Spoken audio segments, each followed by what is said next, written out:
കൃപയിൽ ആശ്രയിച്ച് ഇന്നേ ദിവസവും സന്തോഷത്തോടെ ദൈവത്തെ പുകഴ്ത്താൻ, ദൈവത്തെ മഹത്വപ്പെടുത്താൻ ഇങ്ങനൊരു മുഖാന്തരം ദൈവം തന്നതോർത്ത് ദൈവത്തിന് നന്ദി കരേറ്റിക്കൊണ്ട് വചനം കേൾക്കാൻ താല്പര്യം കാണിക്കുന്ന നിങ്ങൾക്കെല്ലാവർക്കും യേശുക്രിസ്തുവിൻ്റെ ധന്യമേറിയ നാമത്തിൽ വിനീതമായ വന്ദനം അറിയിച്ചുകൊണ്ട് നമ്മുടെ രക്ഷിതാവായ ദൈവം നമ്മളെപ്പോഴും കരുതുന്നു, സ്നേഹിക്കുന്നു, വാത്സല്യിക്കുന്നു, ഓമനിക്കുന്നു, വഴി പറഞ്ഞു തരുന്നു എന്നിത്യാദി നിലകളിൽ ഒത്തിരി കരുതുന്ന കർത്താവിന് നന്ദി നിറഞ്ഞ ഹൃദയത്തോടെ സ്തോത്രം ചെയ്തുകൊണ്ട് ഇന്നത്തെ ദൈവാലോചനയ്ക്ക് ആധാരമായിരിക്കുന്ന വേദവാക്യം ഫിലിപ്പിയ ലേഖനത്തിൽ നിന്ന് ഞാൻ നിങ്ങളെ വായിച്ചു കേൾപ്പിച്ച് അതിൽ നിന്ന് ലളിതമായിരിക്കുന്ന ആത്മീക ചിന്തകൾ പങ്കുവെച്ച് നിങ്ങളെ ഉറപ്പിക്കാൻ കർത്താവിൽ ശരണപ്പെടുന്നു. ഫിലിപ്പിയ ലേഖനം 4-ാം അധ്യായം 21-22 വാക്യങ്ങൾ വായിക്കാം.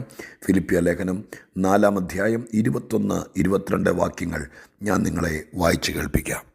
ക്രിസ്തുവേശുവിൽ ഓരോ വിശുദ്ധനെയും വന്ദനം ചെയ്യുവീൻ. എന്നോടുകൂടെയുള്ള സഹോദരന്മാർ നിങ്ങളെ വന്ദനം ചെല്ലുന്നു. വിശുദ്ധന്മാർ എല്ലാവരും, വിശേഷാൽ കൈസരുടെ അരമനയിലുള്ളവരും നിങ്ങളെ വന്ദനം ചൊല്ലുന്നു. വിശേഷാൽ കൈസരുടെ അരമനയിലുള്ളവരും നിങ്ങളെ വന്ദനം ചൊല്ലുന്നു. ക്രിസ്തീയ മാർഗത്തിൻ്റെ ചില പ്രത്യേകതകൾ വേദപുസ്തകത്തിലുടനീളം, വിശിഷ്യ പുതിയ നിയമത്തിനകത്ത് നമുക്ക് കാണാൻ കഴിയുന്ന ഒരു ആത്മീക ജീവിതത്തിൻ്റെ അനുദിന കാര്യങ്ങളുടെ ചടുലതകൾ, അതിൻ്റെ പ്രത്യേകതകൾ. അതിലൊന്നാണ് ക്രിസ്തു വിശ്വാസിയായിരിക്കുന്ന ഒരു സഹഭൃത്യനെ കണ്ടാൽ, ഒരു സഹവിശ്വാസിയെ കണ്ടാൽ അവനെ വന്ദനം ചൊല്ലുക എന്നത് പുരാതന കാലം മുതൽ വേദപുസ്തകത്തിലെ അലംഘനീയമായിരിക്കുന്നൊരു പ്രമാണമാണ്. ഒരു ദൈവഭക്തനെ, ക്രിസ്തുവിൻ്റെ ചോര കൊണ്ട് വീണ്ടെടുക്കപ്പെട്ട ഒരു ദൈവ പൈതലിനെ കാണുമ്പോൾ, അവൻ ആരുമാകട്ടെ, അവൻ നമുക്കെന്ത് ചെയ്തിട്ടുണ്ടെങ്കിലും ചെയ്തിട്ടില്ലെങ്കിലും, ചിലപ്പോൾ ദ്രോഹമാണ് ചെയ്തതെങ്കിലും, ക്രിസ്തുവേശുവിൻ്റെ രക്തം കൊണ്ട് വീണ്ടെടുക്കപ്പെട്ട ഒരു ദൈവത്തിൻ്റെ പൈതൽ, ക്രിസ്തുവിലുള്ള ഒരു ദൈവ മനുഷ്യനെ കണ്ടാൽ അവനെ വന്ദനം പറയുക എന്നത് മാന്യതയുടെ അടയാളമാണ്, ആത്മീകത്തിൻ്റെ ലക്ഷണമാണ്. പുച്ഛമനോഭാവത്തോടെ ഞങ്ങളൊക്കെ വലിയ വലിയ ആൾക്കാരും ഇതുങ്ങളൊക്കെ പാവങ്ങളും എന്നുള്ള ചിന്താഗതി ഒരിക്കലും കർത്താവിൻ്റെ രക്തം കൊണ്ട് വീണ്ടെടുക്കപ്പെട്ട ഒരാളോടും കാണിക്കാതിരിക്കുകയാണ് എനിക്കും നിങ്ങൾക്കും നല്ലത്. ഏതൊരു മനുഷ്യനെയും, ക്രിസ്തു നിമിത്തം വിശ്വാസത്തിലേക്ക് വന്ന ഏതൊരു മനുഷ്യനെയും വന്ദനം ചൊല്ലി ദൈവസന്നിധാനത്തിൽ ഉറപ്പിച്ച് സ്നേഹം പങ്കുവെച്ച് ദൈവകൃപയിൽ ബലപ്പെടുത്തുന്നത് ഏറ്റവും ഉചിതമാണ്. അതുകൊണ്ട് പൗലോസ് ഇവിടെ തൻ്റെ ലേഖനത്തിനകത്ത് ഒരു ഉപദേശമായിട്ടൊരു കൽപ്പനാഭാവത്തോടെ എഴുതിയിരിക്കുന്നു. ക്രിസ്തുവിലുള്ള എല്ലാവരെയും വന്ദനം ചൊല്ലുവീൻ. മാത്രമല്ല, തന്നോട് കൂടെയുള്ളവർ പ്രതിബന്ധനം ഇങ്ങോട്ട് വന്ദനം പറയുന്നു. നിങ്ങളെല്ലാവരെയും, ഫിലിപ്പിയ സഭയിലെ എല്ലാവരെയും എൻ്റെ കൂടെയുള്ളവർ വന്ദനം ചൊല്ലുന്നു എന്നതിന് ശേഷം പറയുകയാണ്, വിശുദ്ധന്മാർ എല്ലാവരും. അടുത്ത വാചകമാണ് ഇന്നത്തെ ചിന്തയ്ക്ക് ആധാരമായി ഞാൻ ഊന്നിപ്പറയാൻ ആഗ്രഹിക്കുന്നത്. വിശേഷാൽ കൈസരുടെ അരമനയിലുള്ള എല്ലാവരും, ഉള്ളവരും നിങ്ങളെ വന്ദനം ചൊല്ലുന്നു. വിശേഷാൽ കൈസരുടെ അരമനയിലുള്ളവരും നിങ്ങളെ വന്ദനം ചൊല്ലുന്നു. അരമനയിലുള്ള പൗലോസ് കാരാഗ്രഹത്തിൽ കടന്നുകൊണ്ടാണ് ഈ ലേഖനം എഴുതിയത്. ഇതിൻ്റെ തുടക്കത്തിൽ പറഞ്ഞു, പട്ടാളക്കാരിൽ പലരും യേശുക്രിസ്തുവിനെ വിശ്വസിക്കാൻ മുഖാന്തരമായി പൗലോസ് അവിടെ കാരാഗ്രഹത്തിൽ ചെല്ലാനിടയായി തീർന്നത്. ഈ ലേഖനം അവസാനിപ്പിക്കുമ്പോൾ പറയുകയാണ്, കൈസരുടെ അരമനയിൽ ഉള്ളവർ നിങ്ങളെ വന്ദനം ചൊല്ലുന്നു. അപ്പോൾ തിരുസഭയിൽ വിശ്വസിക്കുന്ന ആളുകളെ, അല്ലെങ്കിൽ സഭാമക്കളെ അരമനയ്ക്കകത്ത് നിന്ന് വന്ദനം ചൊല്ലത്തക്ക രീതിയിൽ ഈ മനുഷ്യൻ അവിടെ കുറച്ച് നാൾ ചെന്ന്, കാരാഗ്രഹത്തിൽ ജയിൽ പുള്ളിയായിട്ടാണ് ചെന്നതെങ്കിലും അരമനയിലുള്ളവർ വന്ദനം ചൊല്ലത്തക്ക രീതിയിൽ കാര്യങ്ങളെ മാറ്റിമറിക്കാൻ പൗലോസ് എന്ന കാർമ്മികനായിരിക്കുന്ന ദീർഘദർശി, ശക്തനായിരിക്കുന്ന ആ മനുഷ്യനെ കൊണ്ട് കഴിഞ്ഞു എന്നുള്ളത് ക്രിസ്തീയ ജീവിതത്തിൻ്റെ ഇമ്പാക്റ്റ് എത്രത്തോളം എവിടെയൊക്കെ ഫലിക്കുമെന്നുള്ള കാര്യത്തിനകത്ത് ഏറ്റവും ശക്തമായ തെളിവായിട്ടാണ് പരിശുദ്ധാത്മാവ് ഈ വാക്യത്തെ എൻ്റെ മനസ്സിനകത്ത് തെളിയിച്ചു തരുന്നത്. മാത്രമല്ല, ഇന്ന് പറയാൻ ഏറ്റവും പ്രധാനമായിട്ട് ഉദ്ദേശിക്കുന്നത്, എന്നെ കേൾക്കുന്ന പ്രിയപ്പെട്ടവരെ, ഒരു കാലഘട്ടം മുഴുവൻ റോമൻ കൈസരുടെ അരമന എന്ന് പറയുന്നത് ക്രിസ്ത്യാനികൾക്ക് വിരോധമായി, പ്രത്യേകിച്ച് യഹൂദന്മാരുടെ ഭയങ്കരമായിരിക്കുന്ന സമ്മർദ്ദം കൊണ്ടും, മാത്രമല്ല റോമൻ കൈസർമാരിൽ പലരും ക്രിസ്തീയ മാർഗത്തിന് എതിരുള്ളവരായിരുന്നു. ആ എതിരാളികളായിരുന്ന റോമൻ കൈസർമാർ അവരുടെ അരമന, ആ അരമനയ്ക്കകത്ത് നിന്ന് എത്രയോ പ്രാവശ്യം വിശുദ്ധന്മാർക്ക് വിരോധമായിരിക്കുന്ന കൽപ്പനകൾ പുറപ്പെട്ടിട്ടുണ്ട്. വിശുദ്ധന്മാർക്കെതിരെയുള്ള രേഖകൾ കെട്ടിച്ചമയ്ക്കപ്പെട്ടിട്ടുണ്ട്. ആ അരമനയ്ക്കകത്ത് നടന്ന പല കൂടിയാലോചനയ്ക്കകത്തും ക്രിസ്തീയ മാർഗത്തെ തച്ചുടയ്ക്കാനും ഈ മാർഗത്തിൽ വിശ്വസിക്കുന്നവരെ പരസ്യമായിട്ടില്ലാതാക്കാനും എത്രയോ പ്രാവശ്യം ഇതിനകത്ത് ആലോചനകൾ നടന്നിട്ടുണ്ട്. അതൊക്കെ രേഖയായി ആ അരമനയ്ക്കകത്ത് ഏതോ ഫയൽ കെട്ടുകൾക്കിടയിൽ, എൻ്റെ ഊഹം, എൻ്റെ ഇമാജിനേഷൻ, എൻ്റെ ചിന്ത ശരിയെങ്കിൽ അവിടുത്തെ ഫയലുകൾക്കിടയിൽ എഴുതിയ രാജകീയ ദിനവൃത്താന്ത പുസ്തകങ്ങൾ പോലെ മിനിസ്റ്റ് ബുക്കിനകത്ത് ക്രിസ്തീയ മാർഗത്തെ ഇല്ലാതാക്കാൻ വേണ്ടിയിട്ട് ആലോചനകൾ കഴിച്ച് അതിൽ രാജകീയ മുദ്ര കൈസർ ഒപ്പുവെച്ച എത്രയോ ഫയലുകൾ കാണും, എത്രയോ രേഖകൾ കാണും.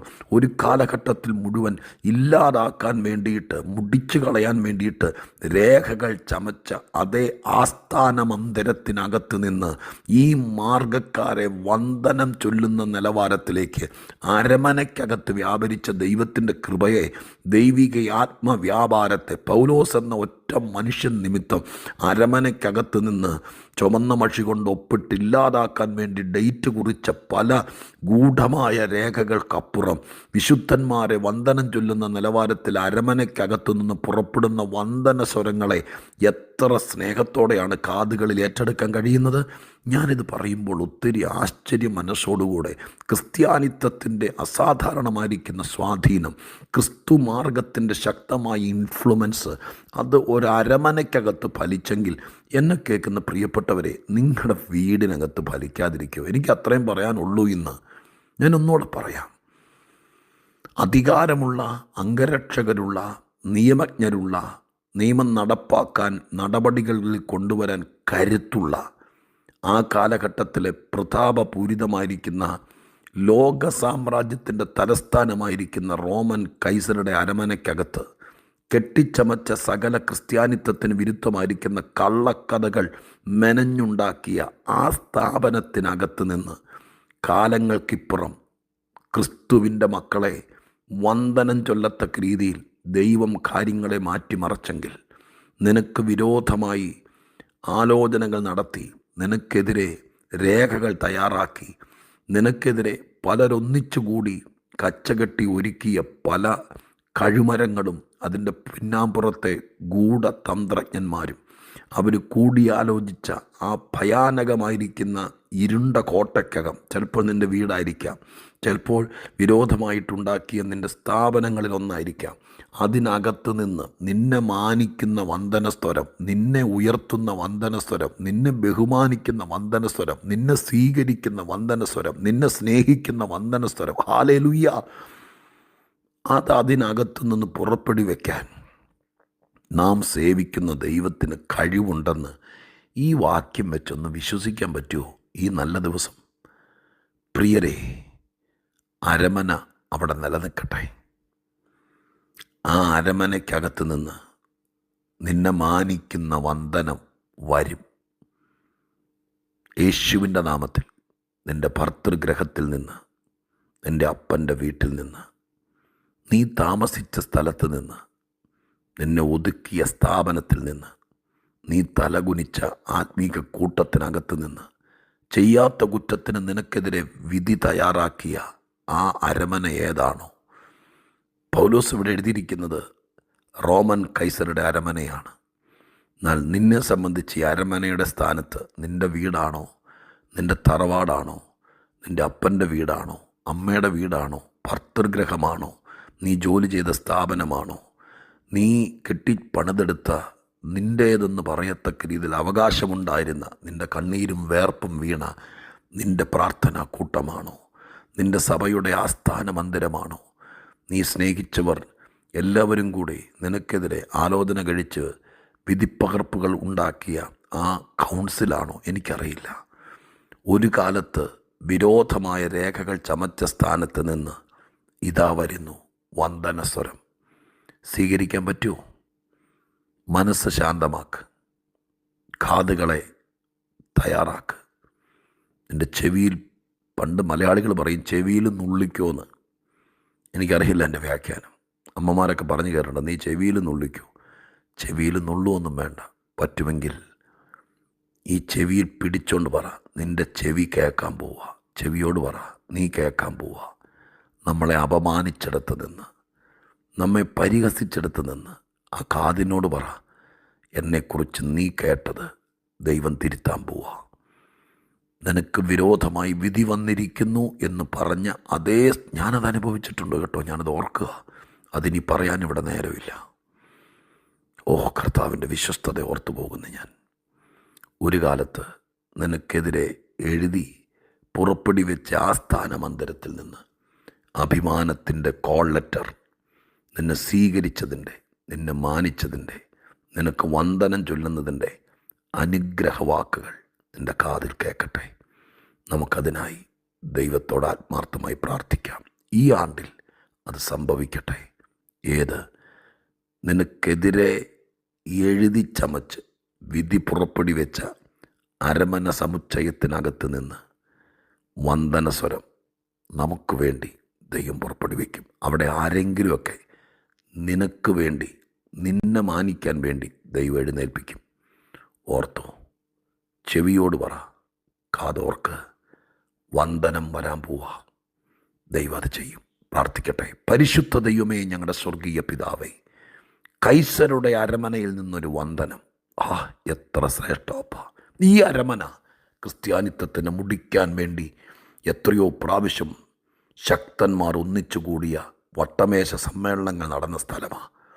അവിടെ നിന്നൊരു ഭക്തൻ നിമിത്തം വന്ദനം പുറത്തു കൊണ്ടുവരാൻ പറ്റിയെങ്കിൽ, എന്നെ കേൾക്കുന്ന പ്രിയപ്പെട്ടവരുടെ എല്ലാം പിന്നാമ്പുറത്തെ വീടും ഭവനവും അവരുടെ പുറകിലെ ഏത് സ്ഥാപനവും, അവിടെ നിന്ന് അവർക്ക് വേണ്ടി ദൈവത്തിൻ്റെ മഹത്വം പുറപ്പെടട്ടെ, അനുഗ്രഹമാകട്ടെ. യേശു നിമിത്തം ഞങ്ങൾക്കെതിരെ വിധി വന്ന സ്ഥാനത്ത് നിന്ന് അംഗീകാരത്തിൻ്റെ വന്ദന സ്വരം കൂടി കേൾക്കാൻ ഈ ആണ്ടിൽ കാതുകൾക്ക് ഭാഗ്യമുണ്ടാകട്ടെ. പ്രാർത്ഥന കേട്ടതിന് നന്ദി. യേശുവിൻ നാമത്തിൽ തന്നെ. ആമേൻ. If you are running a